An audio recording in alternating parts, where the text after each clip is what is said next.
of what's in front of us instead of my face looking down at the camera. Right, so I'm live. Build update on everything. We are massively delayed at the minute. Just because we're waiting on a part for the printer to repair it to get the custom grills done. Now I'm going through doing some extra configuration on these two units. All the tests have been done, all the parts seem to be working fine. I've just got to get in and set everything up, make sure everything's working fine, and test all the controllers, all that stuff. So these are ready. I just need them bloody grills sorted for these builds. So that's what's been holding us up as a printer. The printer still isn't sorted yet.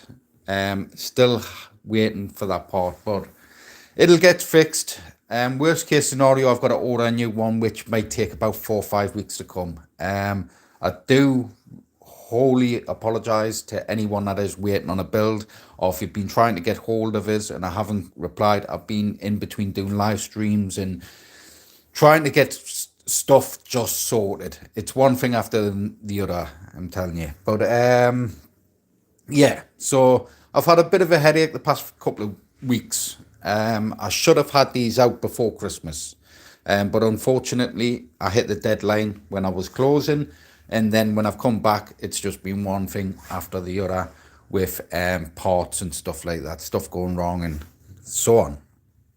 So I had to strip out one of the hard drives out of this yesterday as well, because the hard drive was faulty, so that's going to have to go back to Amazon.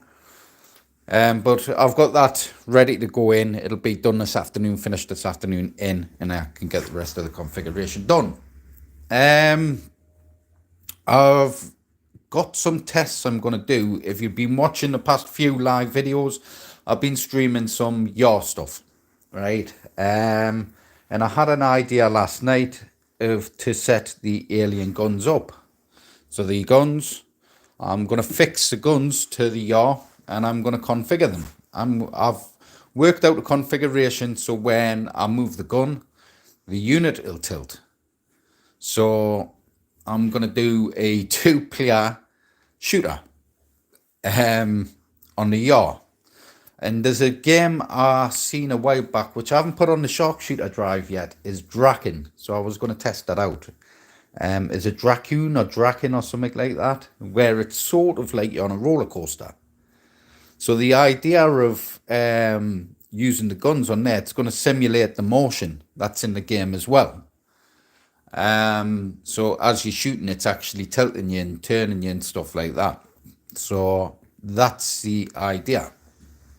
So like I say, I'm going to do some configuration. I might do a single shooter or might do a dual shooter. I'll have to figure it out. I think dual shooting isn't going to work quite right, because if I map both guns to the movement, it's going to cause conflicts between the movement on one gun to the other. So I may just do one gun mounted and then do a test and stuff like that. But I think I'll make it work. And I think it'll work pretty well. And it'll be pretty cool.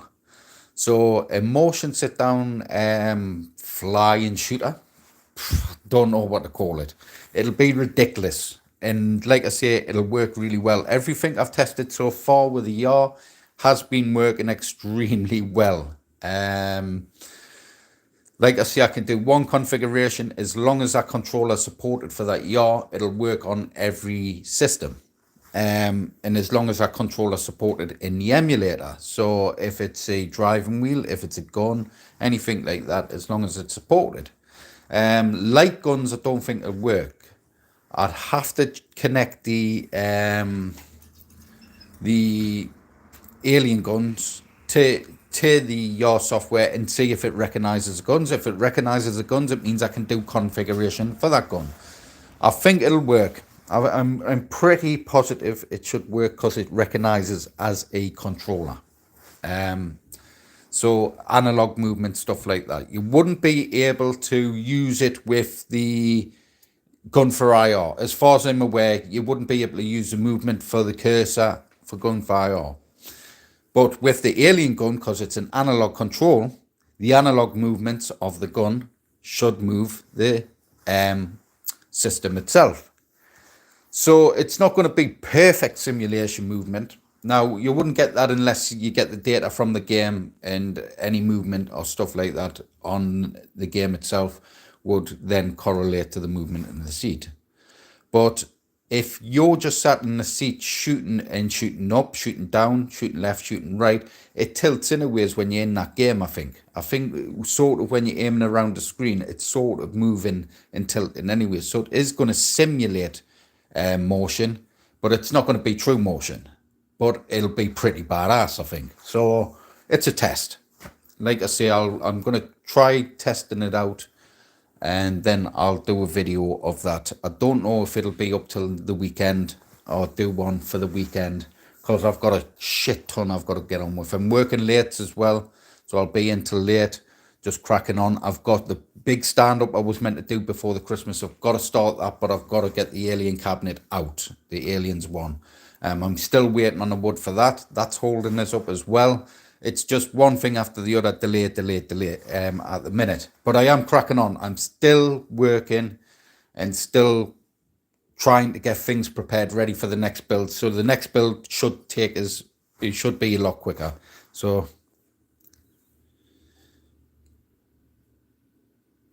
do I have any? I don't. I only build custom machines, mate. So I don't have any old arcade cabinets. I don't store any arcade machines, really. We do have a free play arcade that we've opened up, but they're all custom machines and stuff like that I've built and put in there. So we don't hold any original arcades, any of the original boards, any of that stuff, mate. So it's just all solely, once a unit's built, it's packed, shipped out the door. And that's it. If you're not familiar with me stuff, these units here have high-end gaming PCs. So these have RTX 4060 graphics cards in. They come with 32 terabytes, this one. Wait, both of them, I think one of them's 48 terabytes, but that's on an external drive. So we'll put the extra 16 terabyte on an external, so you get 48 terabytes, man. Your dad was building arcades, was he? Cool, man. But yeah, like I say, we build high-end custom bespoke machines. Now there is a 18 to 20 week build period. I think my build period might have to go up a little bit because of the delays. Like I say, I'm trying my best to get a start on the next builds. Once I'm in the routine of starting the next builds and things are working right, then it's straightforward. Get one built, get it out. And it's that simple. But hopefully I have no more crap this year. I know every time I have time off, I come back to bullshit. It's always a case. I always have these problems. As I go away for a week, the shop doesn't like us having time off, unfortunately. But like I say, I'm going to work my backside off. I'm going to be working late. What's the price tag? So these start from 2,500, mate. That comes with a 16 terabyte build. It comes with a Ryzen 5 CPU, 16 gig of DDR4 RAM. You can upgrade the RAM. Now, usually for upgrades on RAM and stuff like that, PC hardware, I don't charge you more than what I get it for. So if it's about 30 quid for the RAM stick, that's what it's going to cost you, right? So if you wanted to upgrade to 32 gigs of RAM, 64 isn't needed, though you can go up to 64. But 32 probably max that you need.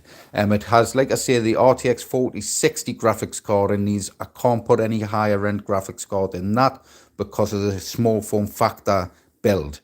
And they come basic with the 16 terabyte drive, and that's over 98,000 games on that. A load of NextGen titles as well you get on there as well, over 340 plus systems. And then you have the 5 meter HDMI cable. You get a Wii controller kit. You get 2 Xbox 360 controllers. You can have upgrades as well. So you can get, where is it? I've got the switch out of that one. So you get what's called a PactoTech controller. You can upgrade to that. That turns all the arcade controls into Xbox 360 controllers. And on the fly, you can turn off the arcade controls.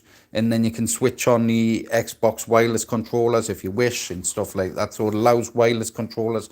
It also allows you to hot swap between the controls. Now, standardly, we have a Zinmo controller usually for the arcade controls. What that means is all the arcade controls by default are configured usually with the arcade games, the fighting games, the platform games, and anything that was an older digital controller system. Anything that had an analog controller, like an Xbox style controller with analog sticks, so like the PlayStation 1, the PS2, PS3, N64, systems like that are all configured with the Xbox 360 controllers you get with the unit, right? But with the PactoTech, you can swap between the two. So you don't have to, you're not just stuck on the one type of control, the arcade controls or the Xbox controllers. You can swap between them, between systems. Now, each hard drive upgrade would do 8 terabyte partitions. So we'd do a 24 terabyte add-on and then a 32 terabyte add-on, right? That's 2 8 terabyte partitions. Now, you can upgrade to a single 16 terabyte drive. So in this is 16 terabyte standard, 2,500. Then you can upgrade to the 32 terabyte if you wish for an extra 600 quid.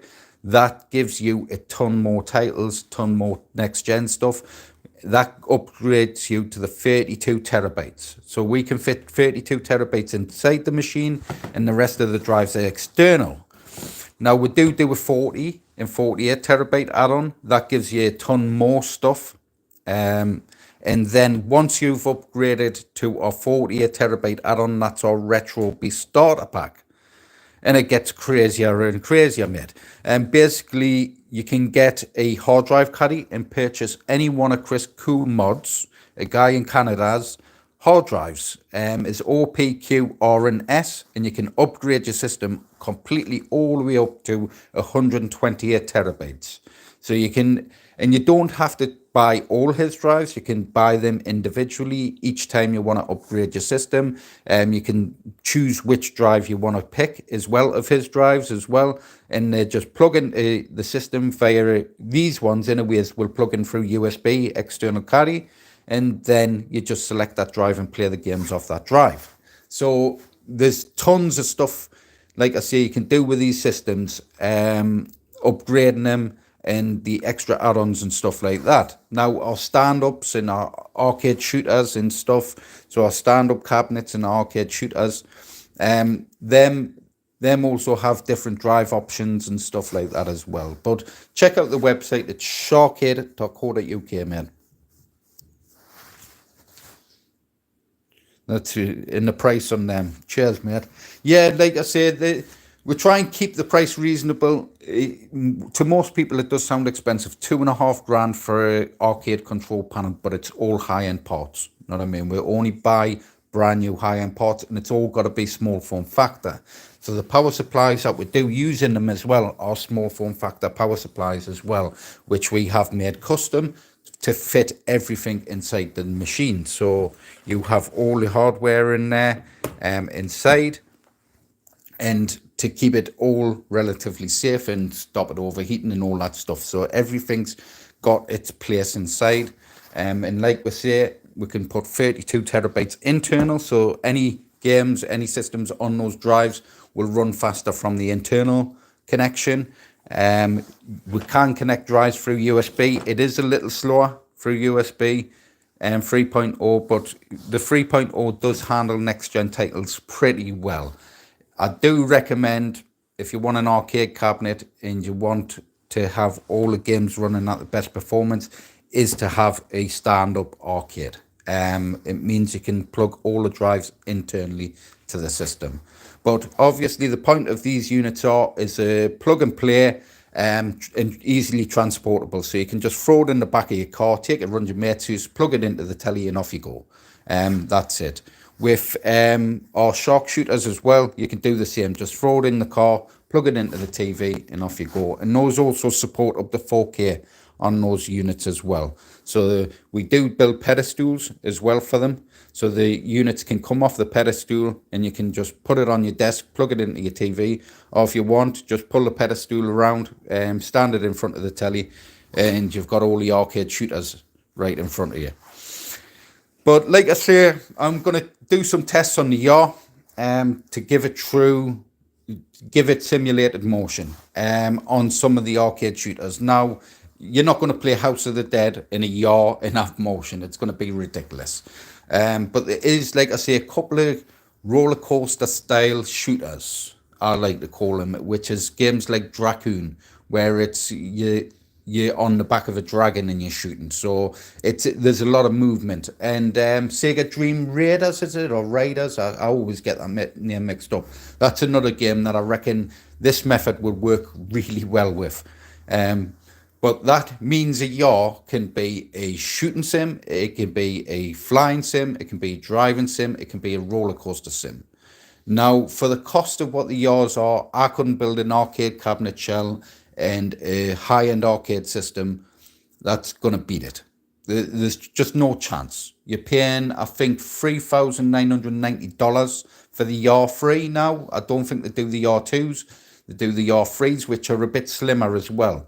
And you try and get a quality motion simulator under 10 grand, you're not going to. There's no chance. So you're not going to be able to get one. With the yaw 3, the price of them is ridiculously cheap for what they do. It is ridiculously cheap. And you're not just stuck with a driving sim, you're stuck with flight sim, everything, and it's motion. That's the main selling point, is that motion with those. Now, when the software was earlier on with the software, it wasn't perfect. It was a little glitchy. Now they've updated the software. It makes it easier to configure, and you can do cross-compatibility configurations. So I played Dirt Rally 2.0 on there, and it's ridiculously good. The motion, everything is perfect. But if I wanted to add more motion to it, I can. I can do my own custom configuration and add my own motion and everything to it. So if I wanted to add extra motion, extra turning, stuff like that, I can. So like I say, I thought I'd do a test with it over the next few days and see what I think it'd be pretty cool. It'll be something ridiculously to show off.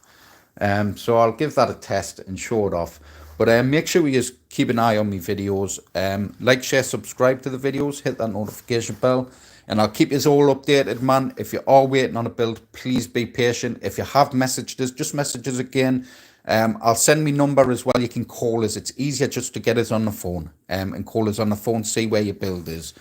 If I need to do any design work, if you are waiting on your build and you know you're coming up next, just hit us up, and I've got to spend the night just getting design work done for everyone. Okay, so I'll try and do that. Jurassic Park game, perfect, J-Rod, dude. That would be spot on, because there's a lot of movement. You're on the back of a truck, you're in a helicopter, all that stuff. So that would be perfect. Dark Escape, I don't remember much movement on Dark Escape, but I haven't played it as much. Deadstone Pirates would be interesting, but yet again, some of the levels, not the first level and stuff. The heat, honestly, mate, when I do custom grills, and I do hidden grills as well, because it's such a small compact unit, there's a lot of airflow comes from the back of the units, so you don't get much overheating, though I do by default turn all the fans up on the systems. So I have the fans turned right up. We have a fan there, and I usually have custom grills that I make over the top there, and then we have all the back exhaust as well, exhausting all the heat out the back.